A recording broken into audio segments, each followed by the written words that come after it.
Subscribe करें हमारा channel Mainuddin studio को और दबाएं बेल आइकन ताकि देख सके सबसे पहले हमारी वीडियो। जिला गोंडा के होली है, जिला गोंडा के होली है।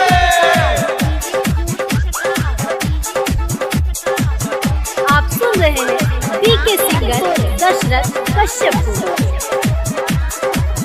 जिला गोंडा के होली है।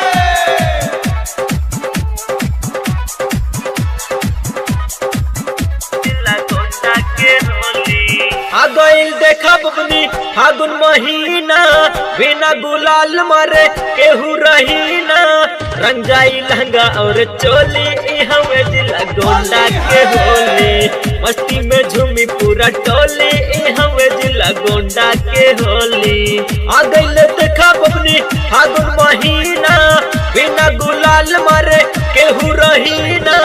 रंजाई लहंगा और चोली ई हमें जिला गोंडा के होली। मस्ती में झूमी पूरा टोली ई हमें जिला गोंडा के होली।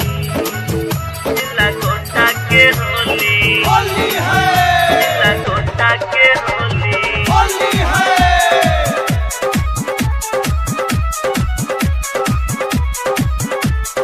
डीजे ज्योति प्रकाश। जिला गोंडा के होली है,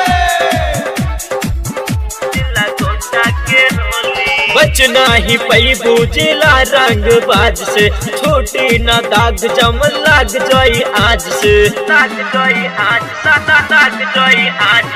बचना ही पैबू जिला रंग बाज से, छोटी ना दाग जम लाग जाई आज से। भूल ना पैबू मैडम गोंडा के होली, लौट जब रंग दी है साया अचोली। भीतर से मन इहे बोले ई हमें जिला गोंडा के होली। रंजाई लहंगा और चोली ई हमें जिला गोंडा के होली।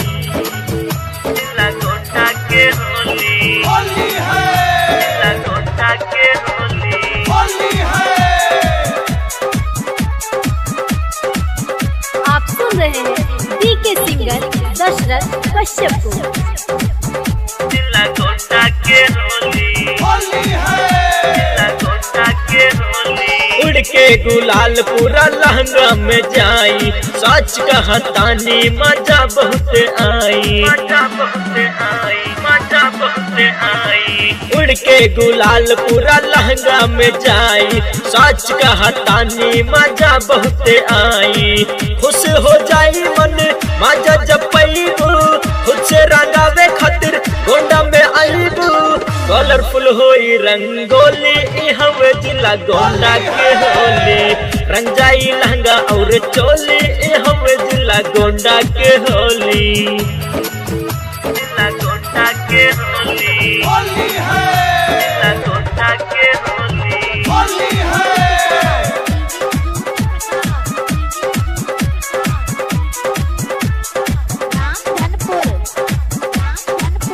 जिला गोंडा के होली है, जिला गोंडा के होली। बीके सिंगर संग होली मनाला, आवाई फगुआ में मूड बनवाला।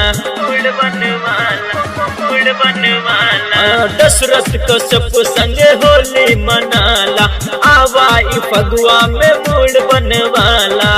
अगर जे केहू के बात में आईबू, सुनाए मैडम तको मजा ना पैबू। ठीक से भींग वाला चोली ई हमें जिला गोंडा के होली। रंजाई लहंगा और चोली ई हमें जिला गोंडा के होली। आ गइल देखा बबनी फागुन महीना, बिना गुलाल मारे केहू रही ना। रंजाई लहंगा और चोली ई हमें जिला गोंडा के होली। मस्ती में झूमी पूरा टोली ई हमें जिला गोंडा के होली है।